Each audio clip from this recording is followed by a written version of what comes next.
So this is Oscar's early out. I just did one with Tank talking about aversives and recalls. Here's the other thing. So we had to put him on a prong collar, right? So it's an aversive tool, right? What's it? All these people that are crying and moaning about aversive tools, good. They'll use head halters, right? Or gentle leaders, right? I have seen dog after dog after dog fight like crazy with a gentle leader. I have never seen one fight with a prong collar before, right?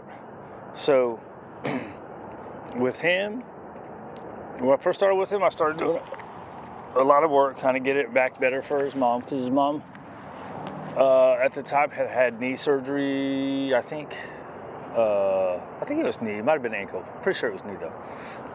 But anyways, we wanted to get the walk back good, so we did a shit ton of the usual foundational work: turn, move, food, right? Follow me, food.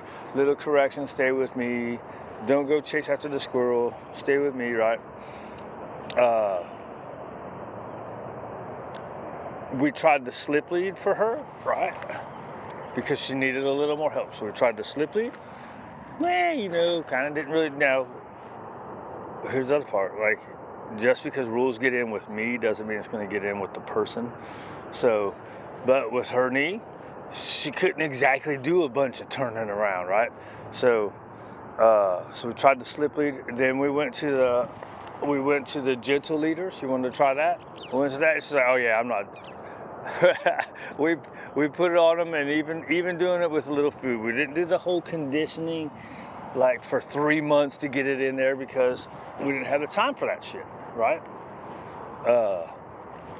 But we did. We put it on, tried to give him food, and I think he took 1 or 2 pieces of food, and then he was like, yeah, hell no, and then he was just fighting with it.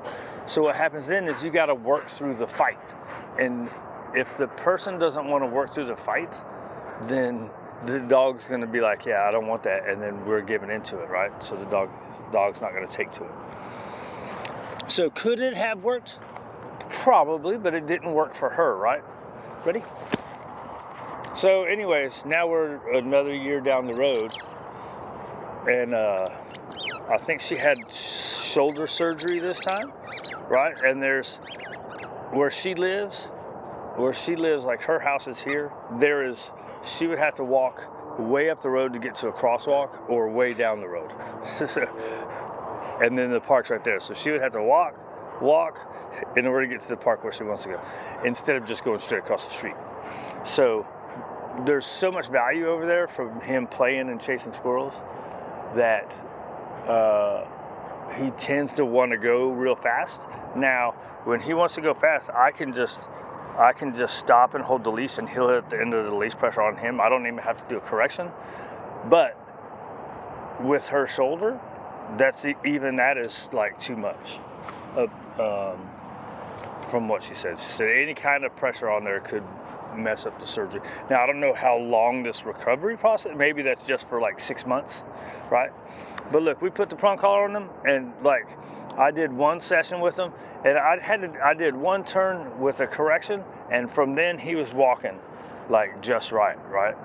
And so I left it there with her, and she used it, and then that was on a Thursday. On the next Tuesday, she was like, dude, oh my God, he is so good on this, right? So what she was doing is she was walking him she started trying to walk him on the harness, because he had practiced pulling so much.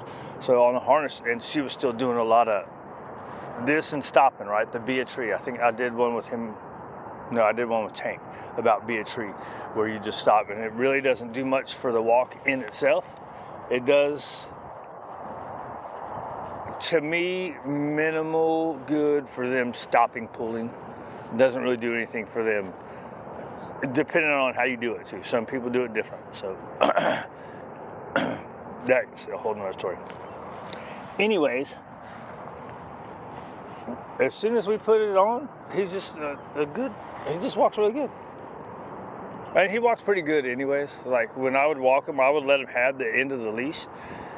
And anytime he felt the pressure, he would slow down. And then on the way back, on the 20-minute, so that's the 20-minute walk out after play, and then the 20-minute walk back, I would have him in good position. So he'd get play, then he'd get kind of a free walk, and then ready. And then we would do a structured walk, and he would do good. So I don't know why he didn't do as good for her. I mean, other than the rules don't just automatically carry over, right? And if she's just trying to be a tree and pull him back, right? I think that's what she was saying. She would kind of do this to get him to pull back. And she'd put it on the cue. She'd be like, hey, don't pull, right? So that way when he started, hey, don't pull. Ideally, after a couple of corrections, as long as the corrections are meaningful enough, the verbal takes effect, and you don't have to do any correction. All right, he's a good dog. I don't care. Oh, that's what I was gonna say. So there's people crying about aversives. Oh, I did say that, didn't I? Crying about aversives, but then they'll use a head halting, right? Which is the most invasive and also aversive tool. It's the most invasive, but it's also aversive, not the most aversive. It turns their neck. And Susan Garrity said all it does is turn their neck. Yeah, it's a little discomfort. That's pain, right? It's the same thing e-collars and prong collars. It's a little discomfort.